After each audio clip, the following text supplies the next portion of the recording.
Hello, everybody. Let's get this thing started. So, thank you, firstly, for your patience.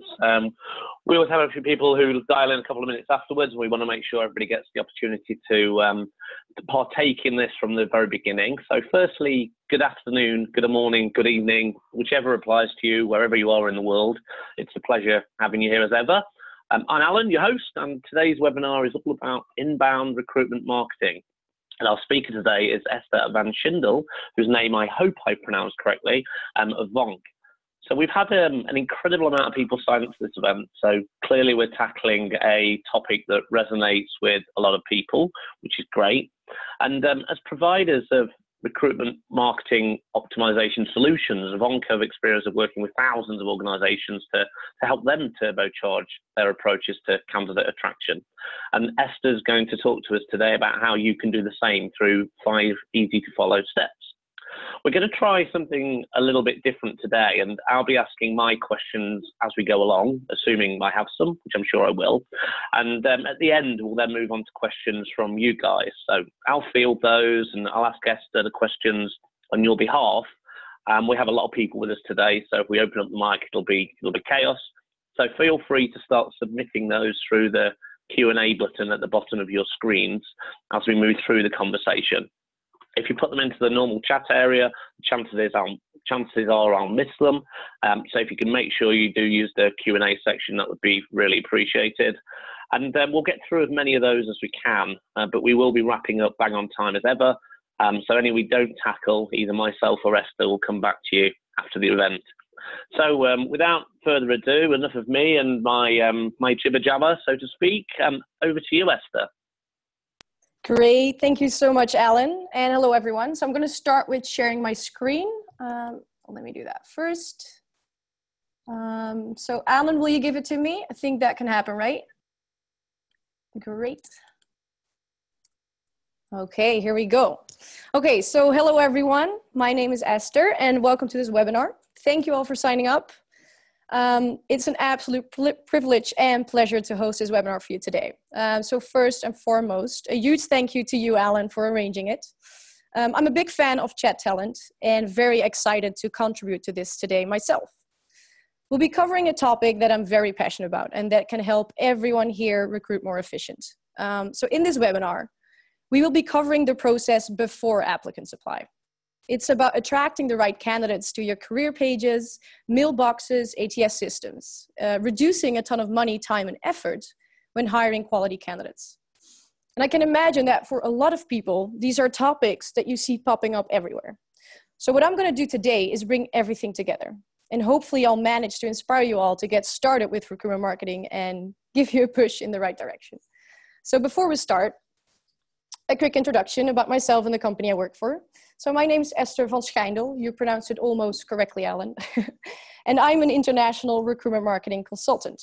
And the first time I got in touch with recruitment marketing was at my previous job at ING, where I worked at global branding. And I helped develop their new global employer value proposition. It was a joint project with HR. And it was one of the greatest projects I worked on. I think it took about 1.5 years altogether.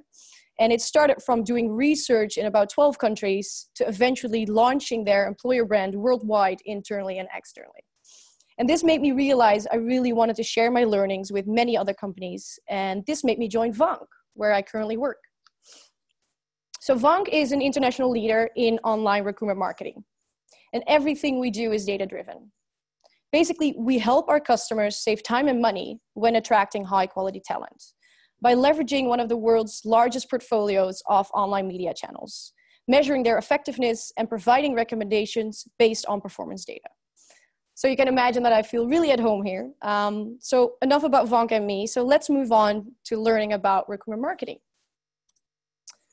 So today, there are 3 parts we're going to cover. First, I will give you an explanation of what inbound recruitment marketing exactly is. Then I want to give you a bit more background on why it became so popular over the past years, but more importantly, why it is becoming more crucial every day to use. And finally, I'll provide you with 5 steps to get your recruitment marketing strategy running. So let's start with a definition of inbound recruitment marketing. To make it simple, Even before candidates apply, you make your candidates want to come and work for you. And you make them believe it was their idea.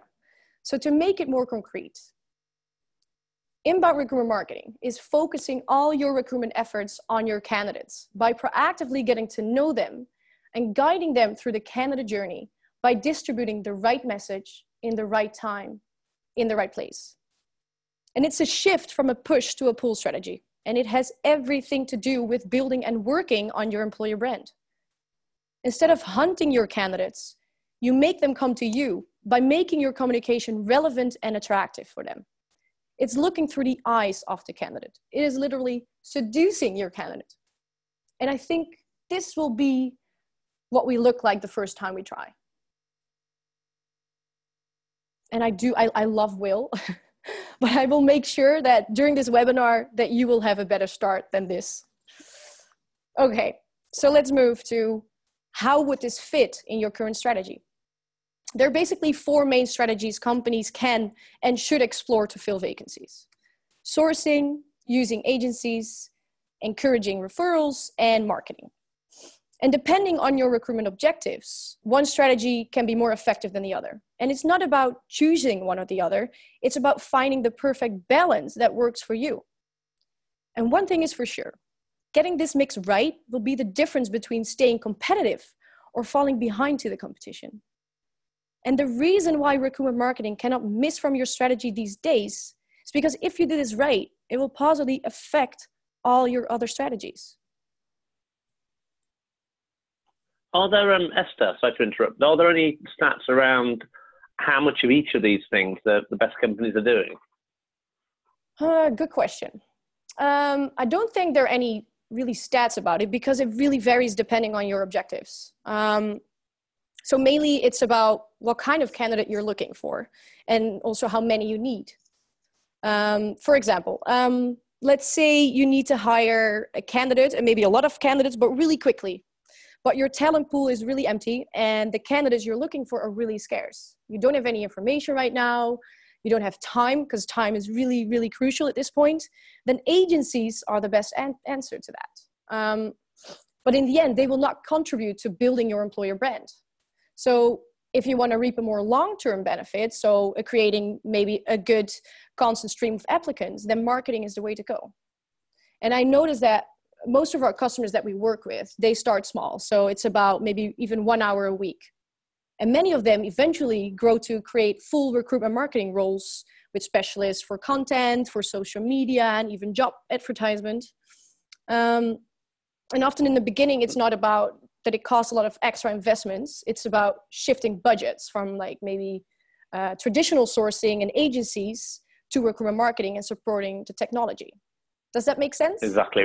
Yeah, no, exactly. We're starting to see it a lot with our clients where they're not necessarily spending any more money, but they're spending it in a very different way and creating a more multifunctional recruitment team rather than a team of 360 recruiters who do everything. They're having specialists who concentrate on particular areas. So that makes absolute sense. Thank you. Carry on. Thank you. Yeah, exactly. So I think this whole point is about being efficient. I think that's the most important thing about this. Okay, moving on. Let's start with a bit of background of why it became so popular, but especially what I told you before, why it is so crucial these days. Technology.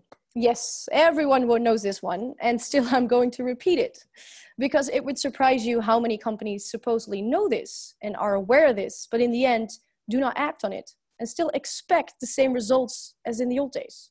Do you remember the good old days where we could choose a couple of channels on our TV? This and printed press were the only ways for companies to reach their target audience. And unfortunately, this was only available to the richest companies and messages got sent to us whether we liked it or not. But nowadays, the online world is getting bigger and more complex every day. And people can actually choose which sources they want their information from news channels to reviews or even job boards. The way people find, research, and apply for jobs has changed. About 75% of job seekers start their search on Google, and it has never been easier and faster to discover what a workplace is like. And our candidates are scattered over this huge online landscape, and it kind of feels like we're playing hide and seek. And this has a major impact on recruitment. And it means we have to change the way we recruit. For the companies that do not embrace these changes and adapt quickly enough, it's a definite threat. But these changes, and especially the technical developments, also give us amazing opportunities. It allows you to reach your candidates way more effective than ever before, and it has never been cheaper. So any recruiter can do it, because you do not want to reach everyone. You want to reach the right one. And companies that have embraced these changes and technology are thriving. And mind you, 5 years ago, it was a way for you to gain advantage. But these days, it's about keeping up. But in the near future, it will be a must-have hygiene factor for you to acquire the candidates that you need. And Esther, I know this is an awkward question. You probably tell me you can't name names here, but are there any examples of organisations historically who've been caught out by not embracing these changes, even either now or even over the last few years or so? Yes, I think if I'm going to name drop, I will anger some people. So I can't really give information about that. But I can maybe give a bit of information of what I noticed when we talk to these companies. The main reason why I think it's a lack of maybe sometimes understanding, but especially it's a lack of time to learn about recruitment marketing. And because of these companies, they kind of fall back on the approach they're already familiar with, even though it's maybe inefficient and less effective. We really notice that. Does that make sense? Yeah, absolutely. Again, referring to the work I do, we work with clients who are saying, okay, well, we're not struggling. We're getting loads of applicants, and then they're looking further into the employment journey of those people they hire, and they're saying, but we're not hiring the best people for some reason.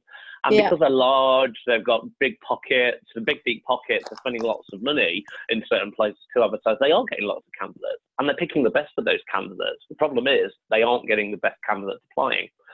So they're starting to realise that now, and actually they need to be multifaceted in their approach. So yeah, thanks for that. I'm sorry for putting you on the spot. No. I like have a bit of interaction. It sometimes feels a bit like sending. So I think it's good. Okay. Second big development that the whole recruitment industry is feeling. So let's all take a minute to mourn our dear friends, the active job seekers, because they are slowly disappearing. The competition has never been so fierce. There are more jobs than there are qualified candidates. And we're all hunting the same ones, fishing in the same ponds. And our potential candidates are getting bombarded by recruiters on LinkedIn. The market has shifted, and not the companies have the picking, but the candidates do. And this means two things for us. The first thing, you have to start convincing your candidates why they should work for you and not the other way around. And the second thing, we have to start focusing more on passive candidates. And we know that a passive candidate is fundamentally different from an active job seeker. The first thing we know is they are not active on job boards because they're not actively looking. What we do know is that they're curious and that they're open for a new opportunity. But they already have a job and they are not in a hurry. They're comfortable where they are, meaning they need more triggering and their decision-making process takes longer. So let's take a look at that. So let's take a look at our brains. I'm a big fan of brains and especially how they work and how to trigger them. So this decision-making process does not only apply for passive candidates. This decision-making process goes for anyone in the world deciding on anything. Okay, do you know the feeling that when you have to make a really important decision and you ask your friends and family for advice, and everybody's telling you to pick a particular choice, and you know it would be the most realistic and responsible thing to do, but there is something telling you, and you don't know exactly what it is, but there's something telling you to pick the other choice. And in the end, against all odds and against all advices, you pick the other one. That feeling is the part in the brain that's one of the most powerful places that can overrule any rational decision-making. It controls emotions and relationships. And to make candidates choose us, we need to infiltrate that part of the brain. How do we do that? Well, let's start with speaking the same and specifically the right language and connecting to it not once, but multiple times. Right now, you're looking at the AIDA model. It is one of the oldest marketing models in the book, but it's still extremely relevant today. This is what every candidate will go through before applying. And this even applies to when you want to buy a hairdryer, anything. And it's fairly simple. If people do not know you as a company, people are much less likely to consider you. And if you do not manage to trigger their interests, do not expect them to apply. And it really amazes me how many companies these days still only focus on the action part, only having their vacancies on their career page and perhaps a bit of job boards. And they find it strange that there are no applicants. And of course, depending on the strength of your employer brand within certain target audiences, you can focus on different stages. For example, a well-known brand like Coca-Cola doesn't have to invest in awareness when trying to attract marketing candidates. But for software developers, it does. Because everyone understands Coca-Cola is a marketing Valhalla. I mean, who doesn't love their Christmas commercials? But no one views it as a tech company, even though their global ERP system is one of the most advanced in the world. So looking at your recruitment marketing strategy this way is called funnel thinking. And applying it will have a major positive effect on increasing your amount and quality of applicants. And the best part about this model, it allows you to structure your recruitment efforts. So how would this look in recruitment? So the process of a candidate going through this funnel is called the candidate journey. And ultimately, it means we need to create multiple quality touch points with our potential candidates in the right order.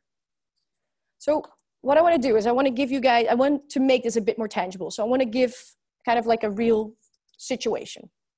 I want to give you an example of a passive candidate. Let's take a data engineer.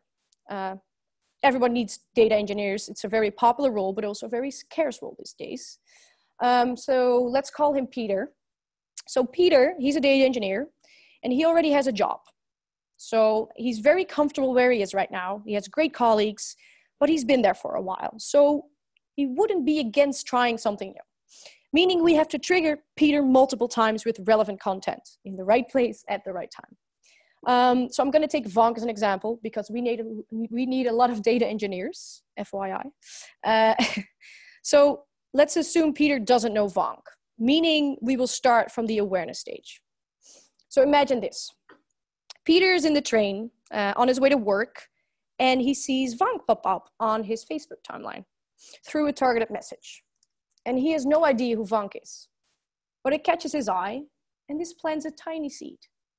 But Peter puts his phone back in his pocket because the train just arrived. So later that day, he's at work, and he wants to check a code on GitHub. It's one of the most used websites for sharing codes. And there he sees VONQ again at featured companies. He decides to Google VONQ. And Google catches this. So the next time he searches for a tutorial on YouTube, he's confronted with a video of VONQ and how it's like to work there. And as you can see, this happens several more times. And every time with a bit more relevant content. And every time he's confronted with VONQ in a place he likes, he increasingly starts associating VONQ with those. So this goes on for a bit, and he keeps bumping into VONQ. And the more he sees them, the more he likes them. It's kind of when a song starts to grow on you. That's what Peter was feeling. And in the end, he bumps into the new data engineer vacancy on Kaggle. And that's when he decides to apply through VONQ's career page. So the process we just discussed can, of course, vary from a couple of days to a couple of months. This depends on the type of candidate, how many you need, your employer brand, their job satisfaction, benefits, etc. Okay, so I hope this kind of makes sense and that I gave you a good feeling of how important it is to trigger these specific candidates multiple times. So how can we put this all in practice? Where do you start? These are the 5 steps that are required to be successful. The who, the what, the where, the when, and measuring and improving. And all of them are crucial to be successful. So don't think you can slack off in any of them. And to help you out, I'm going to go through them right now. So before you start anything around marketing, around recruitment marketing, you really need to know who you're looking for. And there are multiple levels to do this. Almost every company covers the basics. That's what you're looking at right now, the skills, the geographical factors. But the companies that do this a bit better are matching what kind of career path candidates are expecting and whether they have a cultural fit. And companies who are really starting to get it, they're mapping their online and offline behavior. But all of this still only gets you halfway there. If you really want to be effective and resonate with your candidates, you need to know what triggers them. And this looks like a lot, and it is. So how can you start doing that? You need to do research, and you need to create candidate persona. So I have 4 tips here. I'm going to quickly go through them. How you can start doing this. So step 1, look inside your own company. Often you already have so much insightful information there. Let's say you need a new developer, but you already have a big developer team. Go and ask them, go to them. What do you like most about working here? What are your interests? Where are you active if you're not working? Do you like this job description? Step 2, analyze your network. A platform like LinkedIn is perfect for that. Check out the profiles of people who would be the ideal candidate. Research what groups they're part of, what influencers they're following, what type of content they like, and what they dislike. Because this will help you create content and approach similar candidates in a way that resonates with them. Step 3, check out your competitors and not just their vacancies. Check out their career pages, check out everything they do, because it can give you a lot of valuable insights. You shouldn't just copy paste, of course, but look for specific elements like tone of voice, the layout, the design, get inspired and especially improve it. The final step, document your personas. And although this might be the most obvious tip, it is almost always forgotten. Document your personas and share them with all the stakeholders involved in recruitment. And the reason why it's so important to document them is because you want to give your recruiters focus and guidance to make sure the way you communicate is consistent towards these audiences. Because consistency is key in this.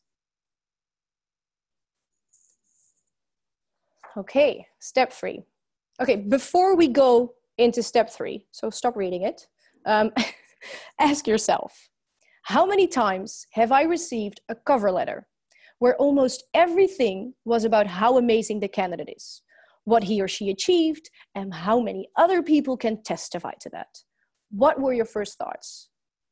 Well, maybe it is me, but that just kind of gets me annoyed. Because of course I want to know how qualified the person is, but please make it relevant for me. Why do you want to work for me? What motivates you to come to me? And what will you add? Well, right back at you, because we are no different. The amount of horrible career pages and job descriptions I see, I want to pull my hair out sometimes. I want to say a thing about job descriptions. Because what people do not realize, and especially when you put them on job boards, is your job description is often the first point of contact your candidates will have with your company. Start treating it accordingly, meaning treat it like content. Okay, step 2. So now we know who exactly our candidates are. We have to communicate in such a way it resonates with our candidates, and we have to convince them that they want to work for you. Meaning you have to look at what's so great about working at your company.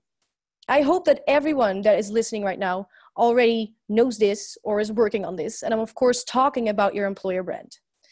So when you're working on this, you're looking at your own unique selling points as a company. And probably you've done internal research with your employees and you've asked them what you value most about working here. And probably there's a full list. And that's not a crazy thing because you have a lot of different people there. But the most important thing about branding is focus. You cannot be everything. You need to be consistent and differentiate yourself. Nevertheless, I think it is really important to look at who you're talking to, because there can be many aspects that are special about working at your company. But which ones are the most important for which candidate? And you want to highlight that one. Maybe you have great benefits, good salary, bonuses, and that might be really interesting for sales. But maybe for a marketeer, they really value a creative work environment. Maybe for IT, they want challenging work. You need to make sure that you communicate about what triggers them most. So now you know what triggers them. You want to start creating relevant content. And you can do that in a couple of ways. You can create videos, you can create testimonials, you can talk, you have testimonials of a specific department or team.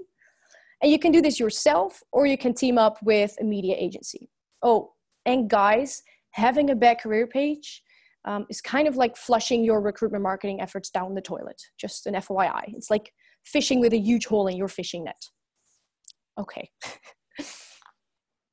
Can I ask a quick question, Esther? Yeah, sure. So I kind of get all this stuff, absolutely, and I think everybody will. But I often hear from in-house recruitment folks who say that this kind of stuff sounds incredibly challenging to do for every single type of candidate persona, particularly in large, more complex organisations where you've got all the traditional functional stuff, but then you've got all your techies, etc. How would you answer that? How would you advise an organisation that's large, complex, to actually start tackling this persona piece? Yeah, I think that's a really good question. Also a question we get a lot, of course. Well, first of all, I think it's important to remember that you don't have to do it all at once. It's about doing it step by step. So maybe focus first on your most recurring or strategically most important roles. Don't aim for perfection right away, because if you just get started and put something on paper, you'll see that will already make a world of difference. And you can refine over time. Another option is outsourcing. I think there can be, research companies that can help you with creating those.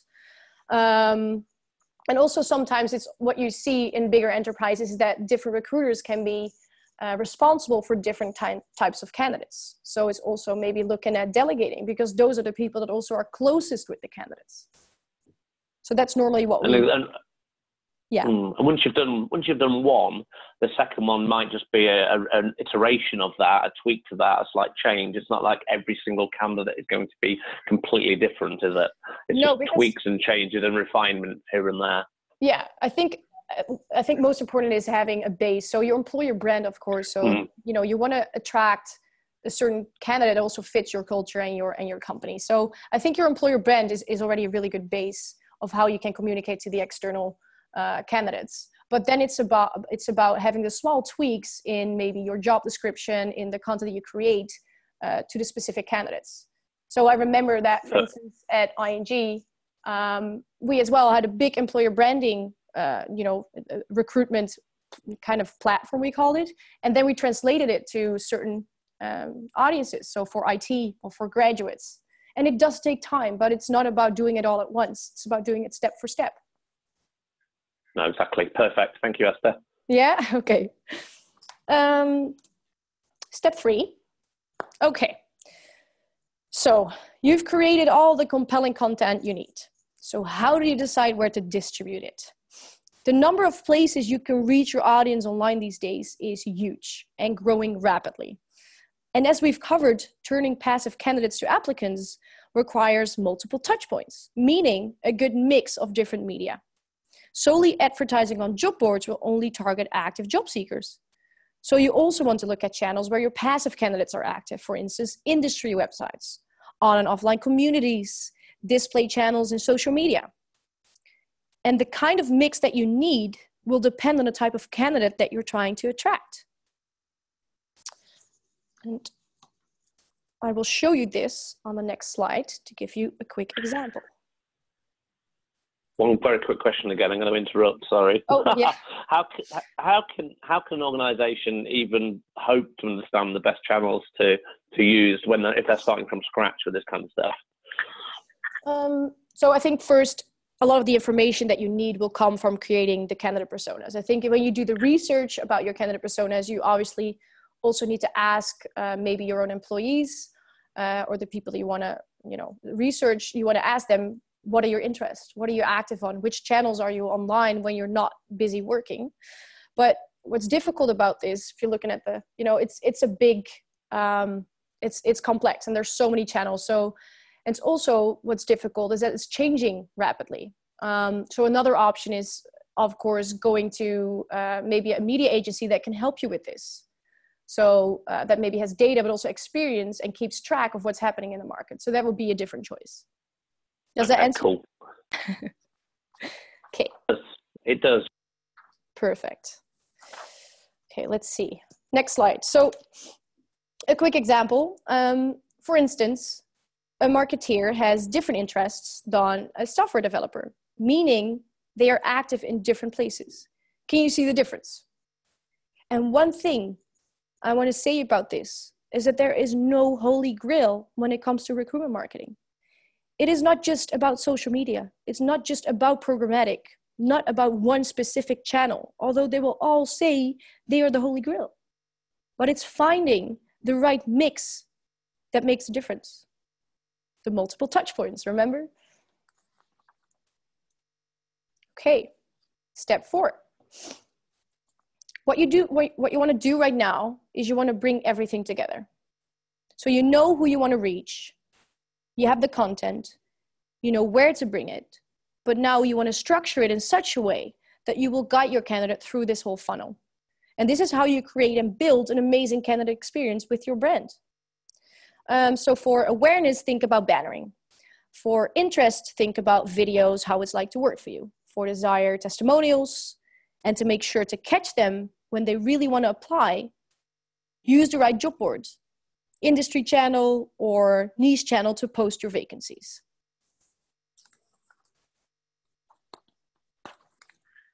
Me again. So who in your mind, Esther, is best at this stuff? Have you got some great examples of great organizations who have really nailed this? Yeah, definitely. So the people we work with, so I really think like, for instance, Microsoft doing a really good job. Heineken, love their career page and the kind of games that they make. BMW, Philips, Coca-Cola. And those companies really tailor their message, but also their strategy to their audience. And organizations that I'm a big fan of and that we do not work with yet. Virgin Media, I think they're really good. Big fan of Nike, Airbnb. I love them. I love the career page of Dropbox. They take a really candidate approach. Also Tenable. Their whole recruitment strategy is about creating relevant content around their candidates. I think Audra Knight actually did some really good podcasts about that. Recommend checking them out. So yeah, and I think I'm naming a lot of big companies. But I want to say that there's also a lot of smaller organizations that do this very well, but also can do this very well. Being a smaller company also has a lot of advantages. You're way more agile. And you can change your strategy quicker because it's needed in this market, because the market changes constantly. So it also means you need to be agile as a company. And I think it's more easy as well to create constant messages or consistent messages and do research about your employer brand and about your candidate personas. Perfect. I think that's a really good point because not everybody has millions of pounds to spend on their employer branding and and candidate marketing efforts, but actually you don't need it. It's all relative. You can still do all of these things. You're just not doing them necessarily on the same scale as an organisation like Coca-Cola, for example. But you don't need to. You just need to do it in the way that's right for you and right for the audience that you're trying to engage with. Yeah, I think that's exactly it. I think it's about making sure you don't want to reach everyone. So that's, the Coca-Colas, they can reach everyone out there. But if you're a smaller company, you don't need to do that. You need to make sure that you reach the right one. And by really researching where they are, you don't have to invest a lot of money to do that. You can really target the messages on the people that you need. And I think that can make a big difference. And especially making sure that you have a consistent message that makes a difference. Yeah. Okay. Perfect. Thank you. Okay. Step 5, the final one. And I think one of the most crucial steps in your recruitment marketing strategy. It's measuring, learning from it, and especially improving. I think that recruitment marketing without data is kind of like shooting in the dark. Spraying and praying makes no sense at all.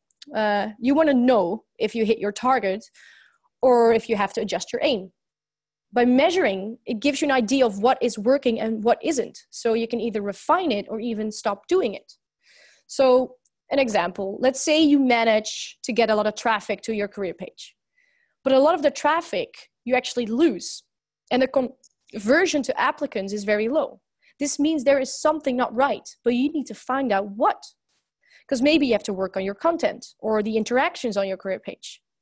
If they click through all the way to your vacancy, but no one applies, it could be that your job description is not attractive, or maybe your application process is really difficult. But you will know none of this without tracking it. What do good metrics look like? Is there any guidance around that? So you mean in what you should measure? So no, not necessarily what you should measure, but what should you be looking for in terms of what those measures are telling you, in terms of things like, you know, how much engagement you're getting, or how many impressions you're getting, number of applicants, etc. Is there any guidance around that? I think there's no good answer to that, because it really depends, of course, on the amount of applicants that you need or the amount of candidates. So let's say a corporate that has to recruit thousands of employees every year needs a lot of more traffic and a lot of more people on their career page. But if you're smaller, you don't really need that.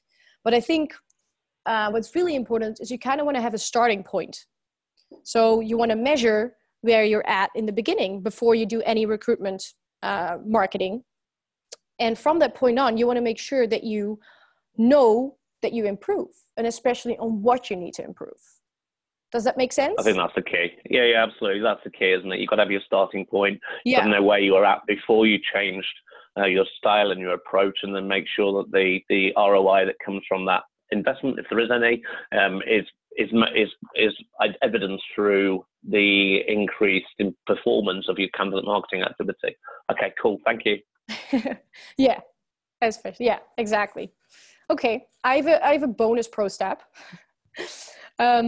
No, it's just a small message. Guys, there are so many tools out there that can actually help you set up your recruitment marketing strategy. I want to say make sure to make time to explore these, because you don't want to end up like these guys here. The nice picture. I really like it. Really like it. So in a nutshell, the 5 steps. Recapping. So first, you want to know exactly who you're looking for, creating the candidate personas. The second one, you want to tailor all your communication to the candidates that you're wanting to attract.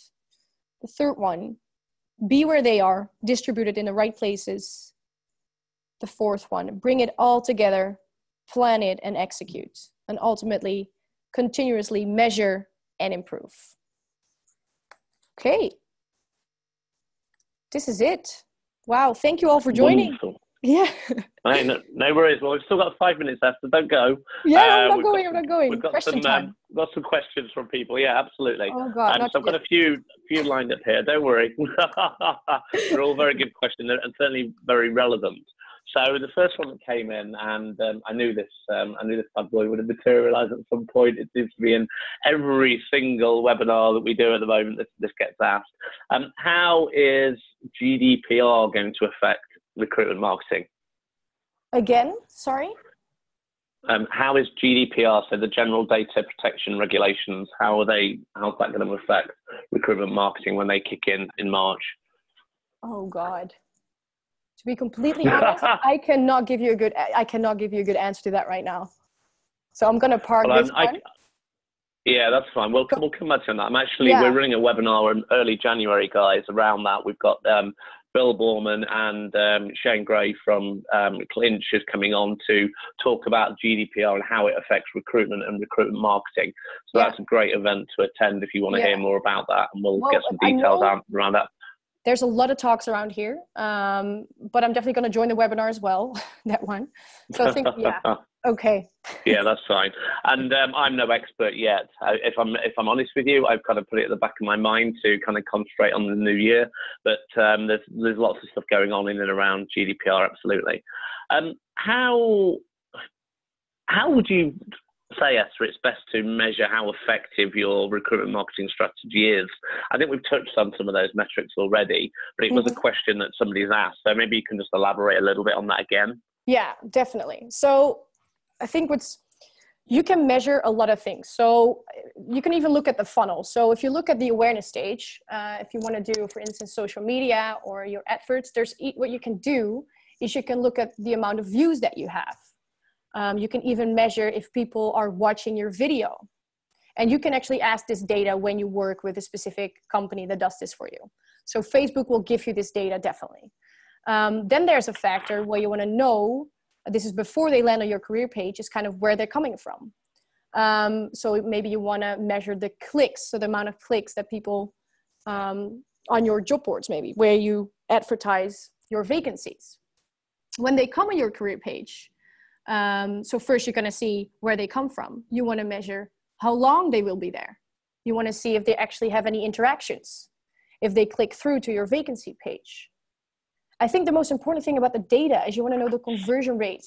In the end, you want to know, okay, I have so many applicants, but how many people are actually active on my career page? Because if you can see there were thousands active and you have 3 applicants, that's a problem.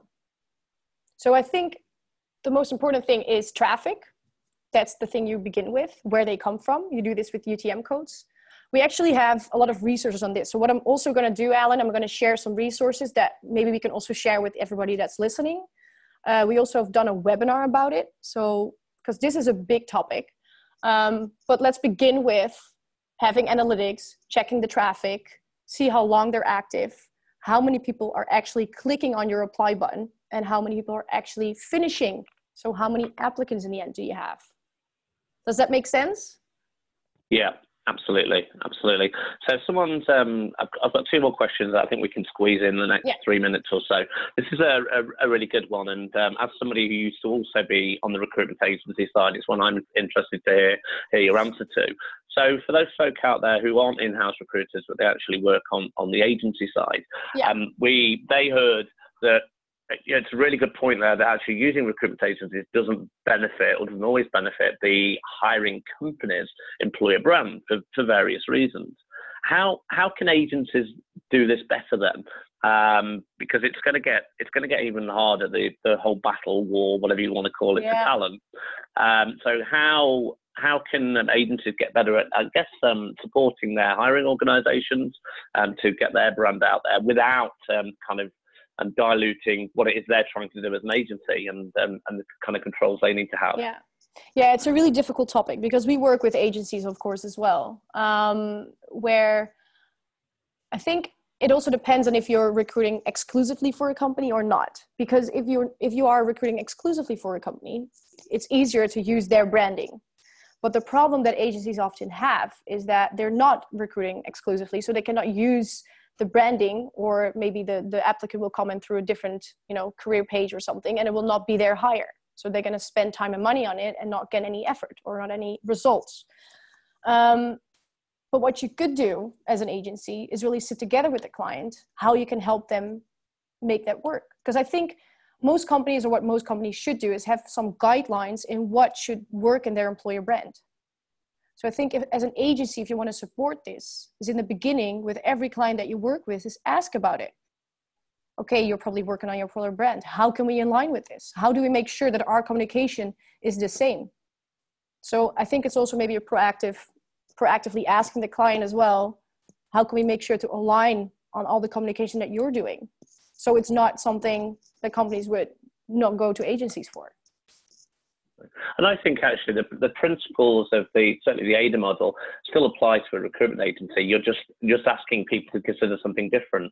You want organisations to be aware of your recruitment business and why your recruitment business is the recruitment business they want to go to if they want to find a job.